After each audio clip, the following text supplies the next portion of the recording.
And we are back. Welcome back, everyone. I am D from DL Kicks, and today we're going to be taking a look at the Royalty Jordan 12s. Now, this is a new colorway, but it's clearly a spin off of an original colorway, specifically the Taxi 12s. It comes in the standard original style Jordan 12 box. Nothing special here. Same box we've been getting for some time now. Man, right off the bat, these things are clean. Some of my favorite Jordan shoes are simple black and white with a hit of gold on the accents. The Jordan 12 was designed by Tinker Hatfield and was a much more classically styled shoe and subdued sneaker than the patent leather revolutionary counterpart of the Jordan 11. A huge inspiration for the design of the 12 was old school traditional dress shoes and the Japanese flag. The Jordan 12 was the first Jordan to introduce Zoom Air into the Jordan line. As you can see, these lines kind of look like the rising sun in the Japanese flag. Some of the key differences between these and the Taxi 12s are the gold Jumpman accent, which is black on the Taxis. This portion here. Cleaner look there. This portion here. The original Taxis, that's all black. The gold stitching for the Jumpman and the 2-3 on the tongue, as you can see here. Get you a better look there. You see that gold Jumpman and the 2, and poking under here is this 3, 23. Those texts, that text was black sewn in fabric for the Taxis.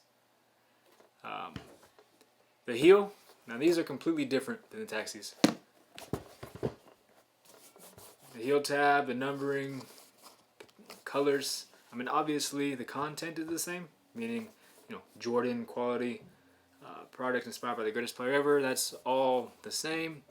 The major differences here is the royalties maintain the black, white, and gold aesthetic, where the Taxis utilize unique combination of red, black, and yellow, which is also prevalent on the iconic Taxi 12 outsole.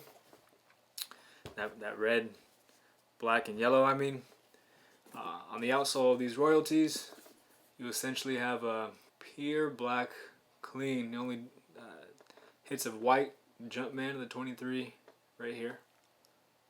But on the original Taxis, there's a red and yellow up here, which I kind of liked because it poked out and gave it a little bit extra flair. Lastly, the 2021 royalties have a quilted interior lining. The quilting on the lining is a nice touch, as it adds a little more, again, flair and perceived quality upgrade.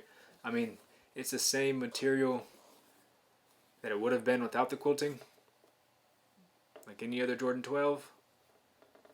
But, they didn't have to do the quilting. I do like it, make it stand out a little bit. The build quality isn't great. As you can see, it might not be as prevalent on this side. Yes, not too bad on either. But but you can see some of the glue coming up here. I don't know if you can see here. There's a little kind of scuff mark, a little scrape. Yeah, otherwise not bad. Just a little bit of glue for the most part. Another issue that I noticed was the lace holes. Now this has been a recurring issue with recent retros in my experience. I don't know if the Jordan Brand factory hole punches are getting tired with all these releases, but the last holes are always wonky up here, man. You take a look at this up here. I don't know if that's supposed to be... you see that? See that wonky hole right there? I don't know what that's supposed to be. Is that supposed to be a lace hole? I'm assuming it is, because take a look at the other side. And it's fairly clean of a punch. But come on, Jordan Brand. The hell's that? I don't know if you've seen my recent Jordan 1 Bordeaux review. They did the same thing. So that to me, nobody laces it up past the metal eyelets anyways, but nonetheless, that's something that should be caught. On the other side, on the left shoe, it's a pretty clean hole, right? On both sides. This one's a little wonky too, but not as bad, not nearly as bad as this one. They come out of the box standard with the black laces, already laced up. which is different. That's another thing I forgot to point out. This is different from the taxis. Taxis have white laces. But the beauty with these is they do give you some options. They come with an extra set of laces, and these ones are white. So if you wanted to go with that taxi look, the move is to switch out the black laces for the white laces, and you're halfway there. Alright.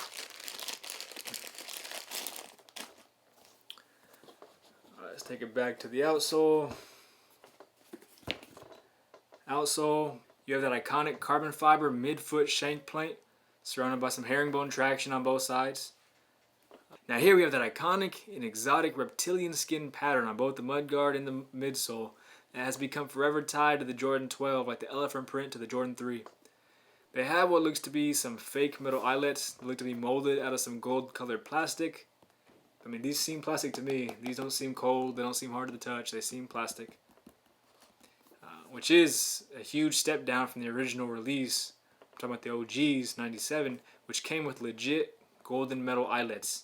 Look like some type of cast aluminum or something. The quality of the material is so-so. Nothing special.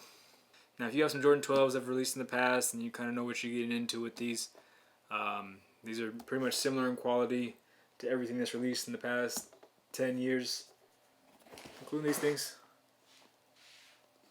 But the same quality of materials on these as these. Same thing goes for these. The same level of quality. They all feel about the same. If anything, these feel a little more padded in the upper. But then again, it could be because of the quilting. It's kind of hard to tell there, honestly. And the same double leather upper that is present on all OG Color 12s. I personally like the look of the black tumbled for the 12s. So like the upcoming playoffs coming out, something like this. I don't know why. Something about the tumbled upper just makes them look a little more buttery. And the same can be said for these Flu Games as well. I mean, don't get me wrong. They both look similar in quality. These fit true to size. I recommend going true to size with these. These things are pretty comfortable. Actually, probably one of the more comfortable Jordans. They are a bit bulky and heavy and make your foot look a little long, especially when worn laced up tight or with tighter fitting pants. These are definitely more geared towards the basketball side of things and less of the lifestyle aspect. Shout out to the old LS that Jordan used to release. But most Jordan Brand friends like and respect these shoes. Most casual folks don't seem to rock with them as much. So this is definitely a shoe that people who really love shoes has. A lot of history. Flu Game. The 97 season was nice for the Bulls. So are these things any good? Are they worth the $250 resale market value right now? In my opinion, yes. If you're someone who likes a 12 model, these are a must. Clean colorways like this that are a spin-off of an original color, especially when they do something subtle, like just throw a couple of gold accents here, tend to go up in price. So I do see these eventually going up in price. I mean, they're not going to go up too high. I don't ever see these going up over 300 to 400 just because of the model itself. Like I said, the 12s are not one of the more hyped up models. Only real sneaker lovers get these. These are not for everybody. But if you do like the 12, these are clean, simple, classy, and highly recommended. Alright everybody, thank you for watching today. I'd appreciate if you tap dance on that like button and spinning back kick the subscribe button. And please do hit me up in the comments if you have any questions. Until next time, don't forget to do your yoga.